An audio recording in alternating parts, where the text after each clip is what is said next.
என்றா பிரச்சனை ஆள வர சொல்றா. என்றா முனுசாமி என்ன பிரச்சனை சொல்றா. நாட்டாம என் பொண்டாட்டி கையை பிடிச்சி இழுத்துட்டானுங்க. கைய பிடிச்சி இழுத்தியாடா? ஆமாங்க நாட்டாம.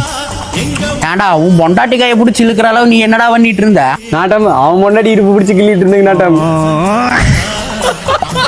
ஏன்டா என்ன பார்த்தவங்களுக்கு எப்படி நாட்டாமா இருக்கா இல்ல மாமா மாதிரி இருக்கா? நீங்க மாத்தி மாத்தி பிடிச்சி கிள்ளி விளையாடுவீங்க, நான் வந்து உங்களுக்கு வெக்காலத்து வாங்கிட்டு இருப்பேனா? நாட்டாம தீர்ப்பு மட்டும் சொல்லுங்க.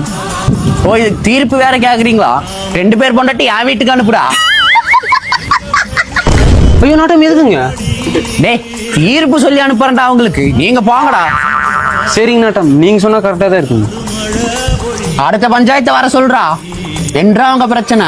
நாட்டாம என் ஜட்டியை காய போட்டுருந்தேன், ஜட்டியை திருடிட்டு போயிட்டாங்க நாட்டாம. எதுக்குடா அவன்ற ஜட்டி நீ திருடுன?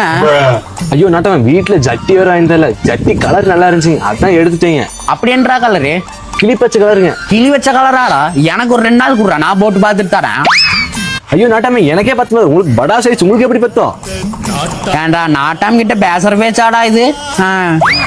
நாட்டாம தீர்ப்பு. தீர்ப்பாடா? அந்த ஜட்டியை கொண்டு வந்து என்கிட்ட கொடுத்துட்டு ஒரு வாரம் ஜட்டி இல்லாம சுத்துறா போடா. இதான்டா என் தீர்ப்பு. உத்தரவு நாட்டாம.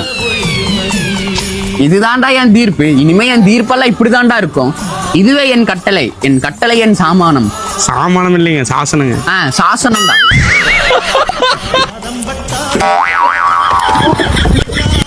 மைக் உடஞ்சிருச்சுங்க.